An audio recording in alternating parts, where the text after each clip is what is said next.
بسم اللہ الرحمن الرحیم۔ آج اس ویڈیو میں ہم حج کے مکمل طریقے کے بارے میں بیان کریں گے جو 5 یا 6 دن میں ادا کیے جاتے ہیں۔ ان کا آغاز 8 ذی الحجہ سے ہوتا ہے اور یہ سلسلہ 12 یا 13 ذی الحجہ تک چلتا ہے۔ ان 6 دنوں کے اپنے اپنے مخصوص نام ہیں۔ ذی الحجہ کو یوم الترویہ کہا جاتا ہے جس کا مطلب ہے سیراب کر دینے کا دن۔ لغت الحدیث میں اس کا مطلب لکھا ہے کہ اس دن کو یوم الترویہ اس لیے کہا جاتا ہے کہ اس دن اونٹوں کو پانی پلا کر سیراب کیا جاتا تھا۔ 9 ذی الحجہ کا نام ہے یوم عرفہ یعنی وہ دن جس میں عرفات جانا ہوتا ہے۔ 10 ذی الحجہ کا نام ہے یوم النحر یعنی قربانی کا دن کیونکہ اس دن حاجی قربانی کرتے ہیں۔ 11، 12 اور 13 ذی الحجہ کو ایام تشریق کہا جاتا ہے یعنی چمکدار دن۔ یہ خدا کو یاد کرنے اور دعا و استغفار کرنے کے دن ہوتے ہیں۔ حج کی شروعات احرام سے ہوتی ہے۔ احرام حج کا آغاز اس طرح ہوتا ہے کہ 8 ذی الحجہ یعنی یوم الترویہ کو حاجی غسل کر کے اور اگر غسل نہ ہو سکے تو وضو کر کے حج کی نیت کر کے احرام باندھ لیتے ہیں۔ احرام حج کے مخصوص لباس کو کہتے ہیں اور مردوں اور عورتوں کے لباس میں فرق ہوتا ہے۔ مردوں کا احرام یہ ہے کہ 2 چادریں استعمال کریں جو سلی ہوئی نہ ہوں۔ ایک چادر بطور تہبند باندھ لی جاتی ہے اور دوسری اس طرح اوڑھ لی جاتی ہے کہ دایاں بازو باہر رہے اور ان کے لیے یہ ضروری ہے کہ سر ننگا رکھیں۔ عورتوں کے لیے یہ پابندی نہیں کہ وہ سلے ہوئے کپڑے استعمال نہ کریں بلکہ وہ ہر طرح کے کپڑے پہن سکتی ہیں مگر ان کے لیے ضروری ہے کہ چہروں پر نقاب نہ ڈالیں۔ عورتیں سر بھی ننگا نہیں رکھیں گی اور وہ رنگین کپڑا بھی استعمال کر سکتی ہیں بشرطے کہ وہ رنگ خوشبودار نہ ہو۔ سرخ اور زرد رنگ کے کپڑے پہننا درست نہیں۔ تلبیہ حج کی نیت کر کے احرام باندھنے کے ساتھ ہی تلبیہ بھی کہنا ہوتا ہے۔ تلبیہ کے الفاظ یہ ہیں: لبیک اللہم لبیک، لبیک لا شریک لک لبیک، ان الحمد والنعمت لک والملک لا شریک لک۔ ترجمہ ہے: میں تیرے حضور میں حاضر ہوں، اے اللہ میں تیرے حضور میں حاضر ہوں، تیرا کوئی شریک نہیں، میں تیرے حضور میں حاضر ہوں۔ بے شک تعریف سب تیرے ہی لیے ہے اور نعمتیں سب تیری ہی دی ہوئی ہیں اور بادشاہی تیرا ہی حق ہے، تیرا کوئی شریک نہیں۔ احرام باندھنے کے بعد ایک دفعہ تلبیہ پڑھنا فرض ہے۔ ویسے احرام باندھنے سے لے کر 10ویں تاریخ کو پہلے جمرے کو کنکر مارنے تک برابر تلبیہ کا ورد رکھنا چاہیے۔ ہر نشیب میں اترتے وقت، ہر بلندی پر چڑھتے وقت، ہر قافلے سے ملتے وقت، ہر نماز سے فارغ ہونے کے بعد اور ہر صبح و شام تلبیہ پڑھنا چاہیے۔ تلبیہ پڑھتے وقت آواز کو بلند رکھا جائے مگر عورتوں کے لیے مسنون یہی ہے کہ تلبیہ پڑھنے میں اپنی آواز بلند نہ کریں۔ تلبیہ پڑھنے کی فضیلت کا اندازہ لگانے کے لیے رسول خدا صلی اللہ علیہ وسلم کی حدیث دیکھ لینا کافی ہوگا۔ حضرت سہل بن سعد بیان کرتے ہیں کہ رسول خدا صلی اللہ علیہ وسلم نے فرمایا کہ جب کوئی مسلمان تلبیہ کہتا ہے تو اس کے دائیں اور بائیں جانب جتنے پتھر اور درخت اور ڈھیلے ہوتے ہیں وہ سب بھی تلبیہ کہتے ہیں، یہاں تک کہ ادھر بھی اور ادھر بھی زمین کے انتہائی کناروں تک ایسے ہی ہوتا ہے۔ ترمذی میں یہ بیان کیا گیا ہے۔ مراد یہ ہے کہ تلبیہ پڑھنے والے کے مشرق کی طرف بھی اور مغرب کی طرف بھی زمین کے آخری کناروں تک جتنے درخت، پتھر اور ڈھیلے ہوتے ہیں وہ سب بھی تلبیہ پڑھتے ہیں۔ حالت احرام کی پابندیوں کے بارے میں بات کر لیتے ہیں۔ حالت احرام کی پابندیاں: حج کی نیت کرنے اور احرام باندھنے اور تلبیہ کرنے سے اب حج کا ارادہ کرنے والا پورے طور پر حج میں داخل ہو گیا۔ شریعت کی اصطلاح میں اب وہ حالت احرام میں ہے تو جو شخص حالت احرام میں ہے اسے محرم کہا جاتا ہے اور محرم پر بہت سی ایسی پابندیاں لگ جاتی ہیں جو حالت احرام سے باہر نہیں ہوتی۔ احرام کا مطلب ہے حرام کرنا اور احرام کو حرام اسی لیے کہا جاتا ہے کہ یہ بہت سی ایسی چیزوں کو وقتی طور پر حرام کر دیتی ہے جو معمولی حالات میں حلال ہوتی ہیں، اور ایسے ہی وہ اعمال جو بذات خود بھی ناجائز ہوتے ہیں حالت احرام میں ان سے خصوصی طور پر پرہیز کرنا ضروری ہے، مثلاً حجامت، خوشبو کا استعمال، ہر قسم کی زینت و آرائش اور قضائے شہوت۔ انہی پابندیوں میں سے ایک یہ بھی ہے کہ کسی جاندار کو ہلاک نہ کیا جائے، نہ شکار کیا جائے اور نہ کسی کو شکار کا پتہ دیا جائے۔ احرام باندھتے ہی حاجی کو عاجزی، انکساری، ذوق و شوق، خلوص اور پرہیزگاری کی تصویر بن جانا چاہیے۔ حج کرنے والے کا رویہ ایسا ہونا چاہیے گویا ایک غلام مجسم غلامی بن کر انتہائی عاجزی سے آقا کے اشاروں پر حرکت کر رہا ہے۔ مینا میں قیام۔ اس طرح احرام باندھنے کے بعد یوم الترویہ یعنی 8 ذی الحج کو حاجی تلبیہ پڑھتے مکہ مکرمہ سے نکل کر مینا کے میدان کی طرف چل پڑتے ہیں۔ راستے میں ایک پہاڑ جبل نور آتا ہے۔ اسی پہاڑ کی چوٹی پر غار حرا ہے، جہاں رسول خدا صلی اللہ علیہ وسلم پر سب سے پہلے وحی نازل ہوئی تھی۔ اس کے بعد مینا آ جاتا ہے۔ مینا میں ایک بہت وسیع مسجد ہے جسے مسجد خیف کہا جاتا ہے۔ مینا کے قیام کے دوران حاجی اسی مسجد میں نماز پڑھتے ہیں۔ مینا پہنچ کر لوگ اگلے دن صبح تک یہیں قیام کرتے ہیں۔ مینا میں وہ ظہر، عصر، مغرب اور عشاء کی نمازیں پڑھتے ہیں اور 8-9 ذی الحج کی درمیانی رات یہیں گزار کر دوسرے دن 9 ذی الحج کو صبح کی نماز ادا کر کے طلوع آفتاب کے بعد میدان عرفات کی طرف چل پڑتے ہیں۔ عرفات جاتے ہوئے مزدلفہ راہ میں آئے گا مگر جاتے ہوئے وہاں قیام نہیں کیا جاتا ہے۔ وقوف عرفات، یہ 9 ذی الحج ہے، ایام حج کا اہم ترین دن۔ آج کے دن یہ ضروری ہے کہ ہر حاجی میدان عرفات میں ضرور پہنچ جائے۔ اگر آج کوئی عرفات نہ پہنچا تو اس کا حج نہیں ہوگا، چاہے اس نے باقی سب مناسک ادا کیے ہوں۔ رسول خدا صلی اللہ علیہ وسلم کا فرمان ہے، حج عرفات میں ٹھہرنے کا نام ہے۔ عرفات میں 9 ذی الحج کو تمام حاجیوں کو ٹھہرنا اور زوال کے بعد اور غروب آفتاب تک یہاں دعا اور خدا کی حمد میں مصروف رہنا پڑتا ہے اور اصل حج اسی کا نام ہے۔ رسول خدا صلی اللہ علیہ وسلم نے فرمایا کہ شیطان یوم عرفہ سے زیادہ ذلیل، راندہ، حقیر اور جلا بھنا کسی اور دن نہیں دیکھا گیا۔ اس کی وجہ صرف یہ ہے کہ وہ دیکھتا ہے کہ خدا کی رحمت موسلادھار بارش کی طرح برس رہی ہے اور اللہ تعالیٰ بڑے بڑے گناہوں کو معاف فرما رہا ہے اور انسان کا یہ فائدہ اس کی برداشت سے باہر ہے۔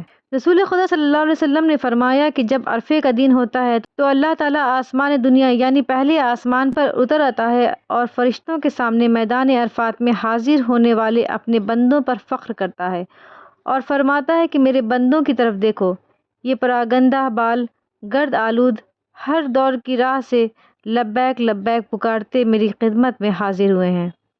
میں تمہیں گواہ بناتا ہوں اس بات پر کہ میں نے انہیں بخش دیا۔ اس پر فرشتے عرض کرتے ہیں کہ اے ہمارے پروردگار، ان میں تو فلاں شخص بھی تھا جس کو بدکار کہا جاتا تھا اور فلاں مرد بھی اور فلاں عورت بھی جو گنہگار سمجھے جاتے رہے ہیں۔ حضور صلی اللہ علیہ وسلم نے فرمایا کہ اللہ عز و جل فرمائے گا کہ میں نے ان سب کو بخش دیا۔ پھر رسول خدا صلی اللہ علیہ وسلم نے فرمایا کہ کوئی دن ایسا نہیں جس میں یوم عرفہ سے زیادہ لوگوں کو آگ سے آزاد کیا جاتا ہو۔ 9 ذی الحج کو 5 فرض نمازوں کی یہ صورت ہوتی ہے کہ انہیں 3 اوقات میں اور 3 مختلف مقامات پر ادا کیا جاتا ہے۔ فجر کی نماز منا میں پڑھی جاتی ہے، ظہر اور عصر کی نمازوں کو ملا کر میدان عرفات میں ادا کیا جاتا ہے اور اسی طرح مغرب اور عشاء کو ملا کر مزدلفہ میں ادا کیا جاتا ہے، کیونکہ وقوف عرفات زوال سے لے کر غروب آفتاب تک ہوتا ہے۔ اس کے بعد سب لوگ واپس پلٹتے ہیں اور رات مزدلفہ میں بسر کرتے ہیں اور جب بھی وہ مزدلفہ میں پہنچیں مغرب اور عشاء انہوں نے وہیں ادا کرنی ہوتی ہے۔ حج کا دن خاص طور پر ذکر الہی کرنے، گناہوں کی بخشش مانگنے اور دعائیں کرنے کا دن ہوتا ہے، اور وہ انسان ضیاءکار ہے جو ان 5-6 گھنٹوں کا ایک لمحہ بھی ضائع کرے۔ مینا میں انسان 4-5 دن گزارتا ہے، مزدلفہ میں ساری رات بسر کرتا ہے، مگر عرفات میں اس کا قیام زوال سے غروب آفتاب تک ہی ہوتا ہے۔ اس تھوڑے سے وقت کا ہر لمحہ حتی الامکان ذکر الہی، استغفار اور دعا پر صرف کرنا چاہیے۔ وقوف مزدلفہ، یہ 9 اور 10 ذی الحج کے درمیانی رات ہے جو مزدلفہ میں گزاری جاتی ہے۔ مزدلفہ مینا اور عرفات کے درمیان واقع ہے۔ یہاں مغرب کی نماز کو عشاء کی نماز کے ساتھ ملا کر ایک وقت میں ادا کیا جاتا ہے۔ وقوف مینا، مزدلفہ میں رات گزار کر 10 تاریخ کو حاجی مینا واپس آ جاتے ہیں۔ یہ وہی دن ہے جب عالم اسلام میں عید الاضحیٰ یعنی بقرعید منائی جاتی ہے۔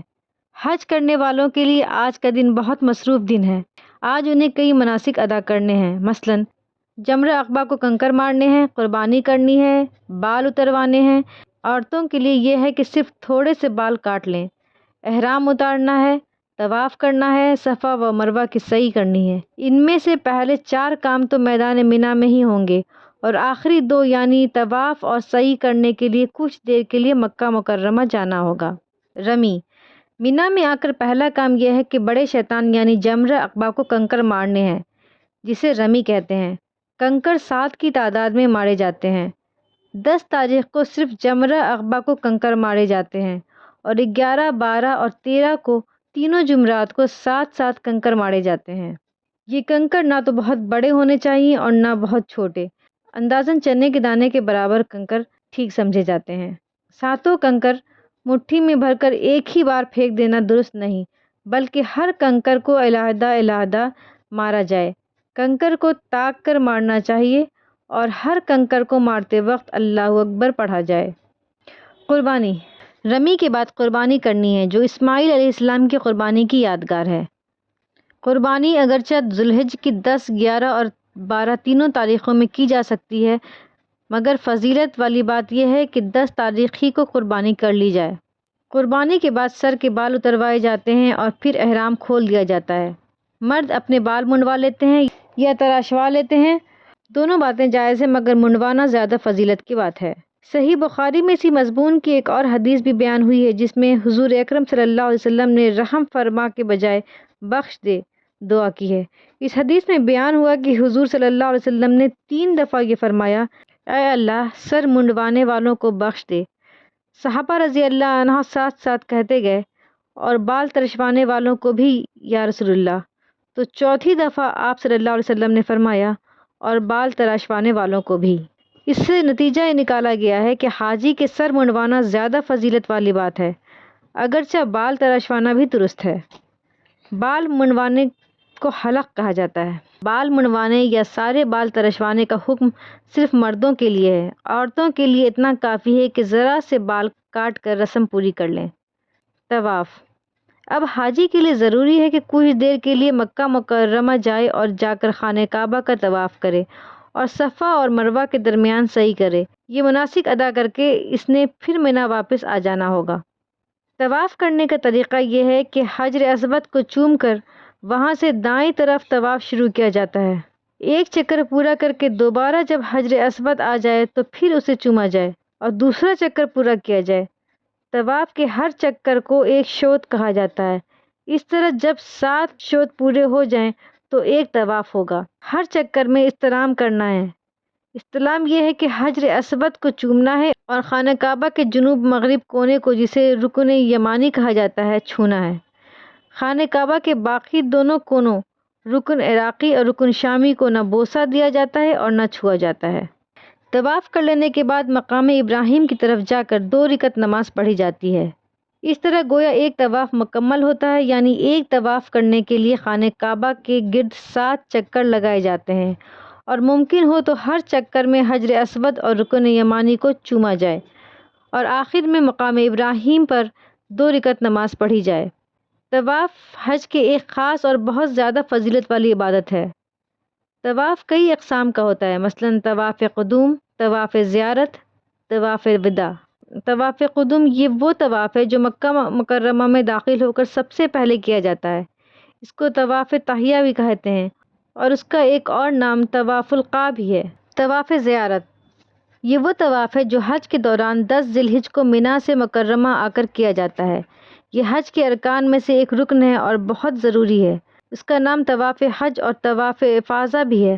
اگر کوئی شخص کسی وجہ سے یہ طواف 10 ذی الحج کو نہ کر سکے تو 11 یا 12 تاریخ کو بھی کیا جا سکتا ہے۔ طواف وداع یہ وہ طواف ہے جو مکہ مکرمہ سے رخصت ہوتے وقت آخری طواف کیا جاتا ہے۔ سعی طواف کے بعد آپ صفا اور مروہ کے درمیان سعی کی جائے گی۔ صحیح بخاری میں صفا و مروہ کے سعی کے بارے میں حضرت عائشہ رضی اللہ عنہا کی ایک تفصیلی روایت بیان ہوئی ہے، جس میں وہ فرماتی ہیں، رسول اللہ صلی اللہ علیہ وسلم نے ان دونوں کے درمیان سعی کرنے کو سنت قرار دیا ہے، اور کسی کو اختیار نہیں کہ وہ ان کے درمیان طواف کرنے کو ترک کر دے۔ طواف سے یہاں مراد وہی صفا اور مروہ کے درمیان 7 دفعہ پھرنا ہے جسے سعی کہا جاتا ہے۔ صفا اور مروہ کے درمیان مروہ کی طرف جاتے ہوئے بائیں جانب کو 2 سبز نشان ہیں، ان کے درمیان دوڑنا سنت ہے، مگر یہ صرف مردوں کے لیے ہے۔ عورتوں کو یہی حکم ہے کہ ان نشانیوں کے درمیان بھی عام معمولی رفتار ہی سے چلیں۔ اگر کوئی شخص بیمار یا اتنا کمزور ہے کہ اس کے لیے پیدل چل کر سعی کرنا دشوار ہو، تو اسے اجازت ہے کہ سوار ہو کر سعی کر لے۔ وہاں بچہ گاڑیوں کی قسم کی گاڑیوں کا بندوبست ہوتا ہے، کمزور لوگوں کو اس میں بٹھا کر سعی کرا دیتے ہیں۔ زمزم مسجد حرام میں ایک اور کام جو جائز حرم کے لیے باعث ثواب ہے، وہ یہ ہے کہ زمزم کا پانی شکم سیر ہو کر پئیں۔ رسول خدا صلی اللہ علیہ وسلم نے اس بات کو بہت پسند فرمایا ہے کہ زمزم کا پانی اس طرح پیٹ بھر کر پیا جائے کہ پسلیاں تن جائیں۔ زمزم کا پانی قبلہ رخ ہو کر اللہ کا نام لے کر اور 3 بار دم لے کر خوب سیر ہو کر پینا چاہیے۔ ایام تشریق، طواف، سعی وغیرہ سے فارغ ہو کر حاجی واپس مینا چلے جاتے ہیں جہاں ایام تشریق گزارنا ہوتے ہیں۔ ایام تشریق 3 دن یعنی 11 تاریخ سے لے کر 13 تاریخ تک۔ ویسے اگر کوئی 12 تاریخ ہی کو مینا سے واپس آنا چاہے تو اسے آنے کی اجازت ہے۔ ایام تشریق کے دوران روزانہ جا کر تینوں جمعرات کو 7 کنکر مارے جاتے ہیں اور ان دنوں کو ذکر و عبادت کرنے کے اور کھانے پینے کے دن قرار دیا گیا ہے۔ اب آخر میں مناسک حج کا خلاصہ ذہن نشی کر لینا مفید ہوگا۔ 8 ذی الحجہ کو حج کی نیت کر کے احرام باندھ کر تلبیہ کرتے ہوئے مینا جانا۔ مینا میں 9 ذی الحجہ کو صبح تک قیام کرنا۔ 9 ذی الحجہ کو تلبیہ کرتے ہوئے مینا سے عرفات جانا۔ عرفات میں زوال سے غروب آفتاب تک ٹھہرنا اور ذکر و استغفار اور دعا کرنا۔ 9 اور 10 کی درمیانی رات مزدلفہ میں کاٹنا۔ 10 تاریخ کو مینا واپس آنا۔